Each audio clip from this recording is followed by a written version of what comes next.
कांग्रेस एक ऐसी पार्टी जो आज पुराना इतिहास बनकर रह गई है, जो आज भारत जोड़ो के नाम पर अपनी बची कुची धोती बचाने निकल रही है। लेकिन क्या आप जानते हैं कि ये वही कांग्रेस है जो नेहरू काल से ही भारत को जोड़ने नहीं बल्कि तोड़ने में विश्वास रखती है। जी हाँ, 1947 में जब नेहरू ने अपने दोस्त जिन्ना को खुश करने के लिए भारत पाकिस्तान बंटवारे को अंजाम दे दिया था, तो इनकी देश विभाजन की मंशा साफ समझ आने लगी थी। इसके बाद साल 1950 में चीन के तिब्बत कब्जे के दौरान तत्कालीन प्रधानमंत्री नेहरू ने विदेश मंत्रालय के अधिकारियों के लिए एक नोट जारी किया, जिसमें उन्होंने बोला, और चीन के साथ हमें अपनी दोस्ती में ही सुरक्षा ढूंढनी चाहिए।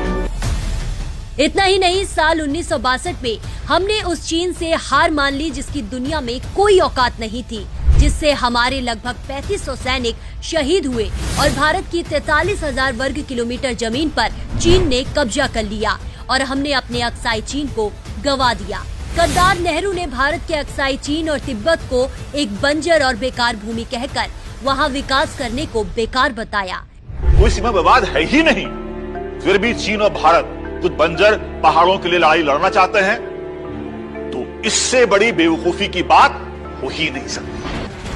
ठीक ऐसे ही अपने पिता नेहरू की तरह बेटी इंदिरा गांधी ने भी अपनी बेवकूफी की वजह से कश्मीर का काफी हिस्सा पाकिस्तान को दे दिया।